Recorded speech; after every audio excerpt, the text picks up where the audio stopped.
Yo, when I tell you that the camera is the greatest weapon in the world and it should be your best friend, oh my gosh, I'm not lying to you.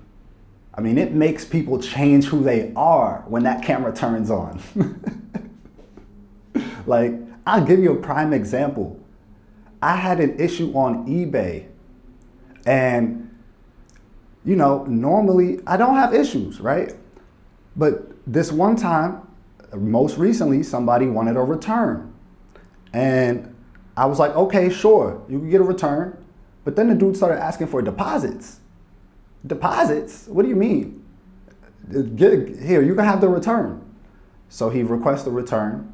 I see that you could do partial refunds. So, okay, you wanted a deposit. I'll give you the partial refund. That's a deposit. He declines it. Then asks for more money, a deposit, damn near double.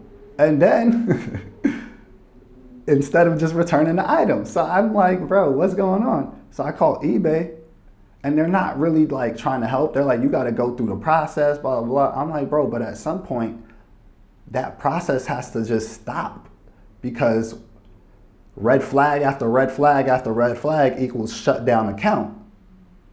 I'm not even trying to go that far. I just want my situation to end because he already, like, come on. Anyways, I recorded the phone call and that's what solved the problem, right? If I'm going through the necessary procedures and he's trying to go outside the procedures, it's time to end this. It's done. That's red flags. That's the point of you guys as the third party, is to mitigate. They weren't trying to mitigate. And I just basically, I let them know, hey, you're being recorded the same way I'm being recorded. So help me. Next thing you know, problem solved. We found the solution. I'll let you guys see the phone call for yourself. And it's gonna start now.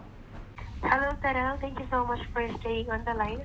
I'm still currently discussing the case with my available leadership team. Once we have done, I'll be connecting you over to them, okay? Okay. Hi, thank you so much for patiently waiting. This is Ali, part of the eBay leadership team. Can you hear me? Yes, I can hear you. Perfect. And correct me if I am wrong, my teammate advised me that you are wanting to speak with the supervisor. I believe this is in related with the open return request for the Apple AirPods second generation. Is that correct? Yes. And I would just like to get additional information from you. So if you don't mind, can you let me know what happened and how would you like me to resolve the issue moving forward? Okay. Can you see my message history with this buyer? I can pull up that one. Please do. Is it the message that you have sent on the 28th of October? Since October 24th. 24th. Yeah, I do have it pulled up on my end. It says he sent me an image of something on Apple. I said, I'm not sure what image you sent me. He said, I sent an image with the serial number of the AirPods that you sent. The Apple website says it's first generation. However, the advertisement stated it was second generation. And now, Right. generally the first generation is cheaper. I could make a deposit of 25 and everything would be fine, or I will return the product. I said, make a deposit? The value is still around $60 on eBay for first generation, but you can return the item if I sent the wrong model by mistake. All right, so let's agree to deposit $15 difference if the price was $60. Then everything will be okay. I already told him to just return the item, ma'am. He's asking for a deposit. That's red flag number one. Then he submits the return. I see that you are allowed to do partial refunds. So I'm like, okay, he did ask for the deposit. I submitted what? A $15, like he asked, partial refund. He declined it. Said the item was defective. So I called you guys. Told you guys that this is a possible scam in motion. And you guys said, just return the item and give him the time to return it. I said, okay, I will accept the return and give him the time to return it, because that's how your process works. That's what you guys explained to me on the phone yesterday. So that's what I did. So today, what does he do? He messages me, and instead of going to return the item like he should, he says, all right, let's agree to deposit. What did he say? Give me half the price back, $37, and I'll keep it, even if it's defective. Then we close the return. What's going on, ma'am? If you could read this conversation, if you have access to read this conversation, this is clearly somebody who is not trying to return the item, who's just trying to get money from me after he already declined the partial refund that he originally asked for. And so it went from $15 to now $37. That's more than double what he originally wanted. Close this return request and leave it at that. It's already solved. He is scamming or possibly trying to scam. And at this point, it's time to step in and protect the seller. It's no longer time to protect the buyer. He's clearly trying to go outside of what you guys use to protect the both of us. He already declined the partial, what you call it? He already declined the partial refund and is still asking for a partial refund. Close this request. It's simple. Now, if you're a supervisor, you should have access to do something like that. The last lady I spoke with told me she cannot do that. As a supervisor, you should have the authority, or you should be able to direct me to somebody that has the authority to close this request, because this is clearly a red flag on the buyer side. And I do acknowledge that. And honestly, what he's doing right now is grounds to shut his account down. And I'm just asking you to close the return request. But this is grounds to shut your account down.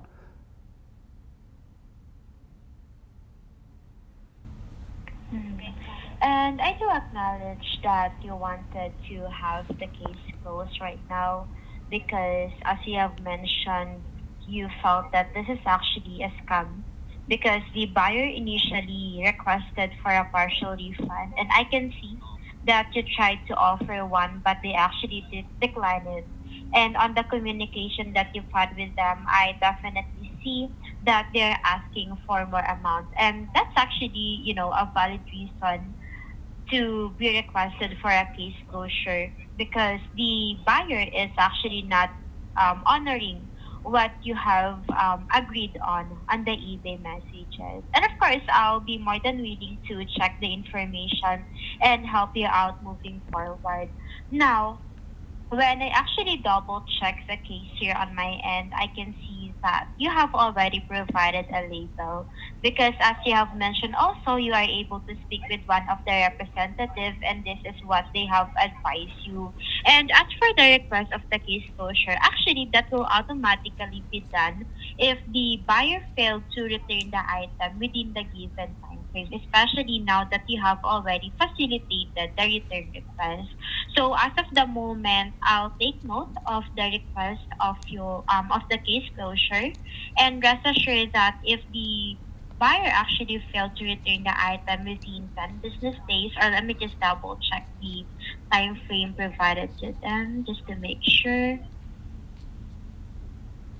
It's like 2 weeks. Details. But I'm telling you, I shouldn't have to wait 2 weeks for somebody to return an item when they're still asking for money after declining the partial refund. That right there is the line where they crossed, where it should be like, okay, this interaction is done. There is nothing to talk about anymore. I shouldn't have to wait. You shouldn't still have to be like, hey, send the item back. No, this should be like, hey, keep your item. That's it. You clearly don't want to return it. Keep your item. That's it. It's done. Why do I have to wait at this point? I was okay waiting yesterday when you guys said that's the process. I said, okay, but now you're still asking for money when he's clearly not trying to go through the process. Close it. It doesn't make sense why I still have to wait. That doesn't make sense. Mhm. Because I totally understand that you no longer wants to wait as you don't see the need of it because the buyer, it seems like the buyer don't have an intention in, returning the item. They just keep on asking and asking for more money.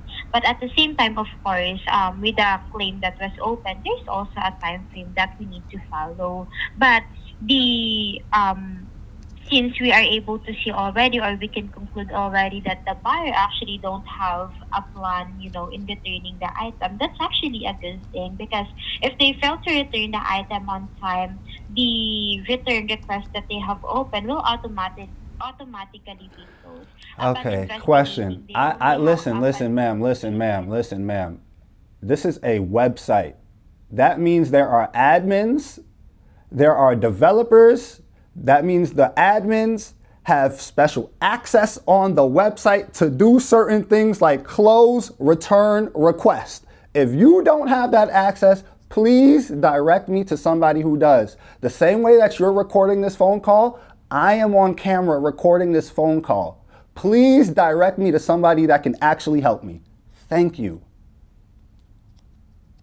Well, I am actually not allowing you to record this phone call, but yeah, that's something that I will take note.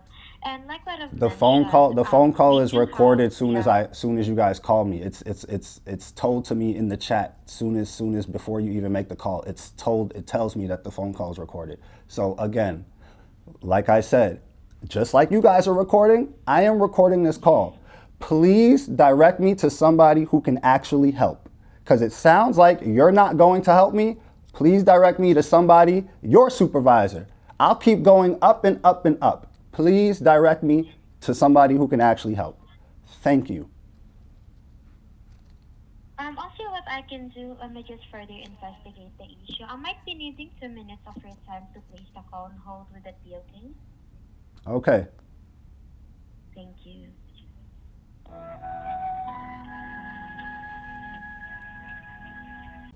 And I'm really sorry for the hold. You still with me? Yes. Perfect. Yeah, I was able to further investigate this one here on my end. And I actually have a good news for you. I can go ahead and process the case closure so we don't need to maximize the time frame. And in that way, the funds will be released back into your account within the next 24 up to 48 business hours. So this is a one-time courtesy that I can provide into your account, seeing also that you've been with eBay for 15 years now and you have a good record with us. So consider it as an appreciation from eBay, okay? Okay, I appreciate that. Thank you. You're welcome. And for me to be able to take the action, I'll just be needing to perform a secondary level of verification into your account. So you're welcome. And this has been updated on the account already for the record. Do you still have any more questions or clarifications for me? Or are we all set for now? I think we're all set then. I appreciate the help. It is my pleasure. And I appreciate you also for contacting eBay customer service and for allowing me to resolve the issue for you. Have a great day. Bye for now. Right. And that, ladies and gentlemen, is why the camera is the greatest weapon in the world. Like, they literally, that was the same chick.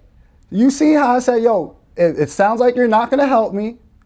Direct me to somebody who can. I will keep going up and up until somebody helps me. It's just a website. That means there's admin privileges, right? Then I told her, you guys are recording and I have a camera recording too. Next thing you know, she put me on hold. Hey, we closed the case. You were right. It was a little fishy. You see what I'm saying? Why couldn't they just do that from the beginning? Why did they give me the whole spin around? Oh, I can't do it. Send me to the supervisor. Oh, I can't do it. Oh, but this is the policy. Then she says, well, you've been here for 15 years. Consider this a courtesy since you have an account in good standing for the last 15 years. Yes, protect your seller. Anyways, guys, I hope you have a great day. Don't forget to smile.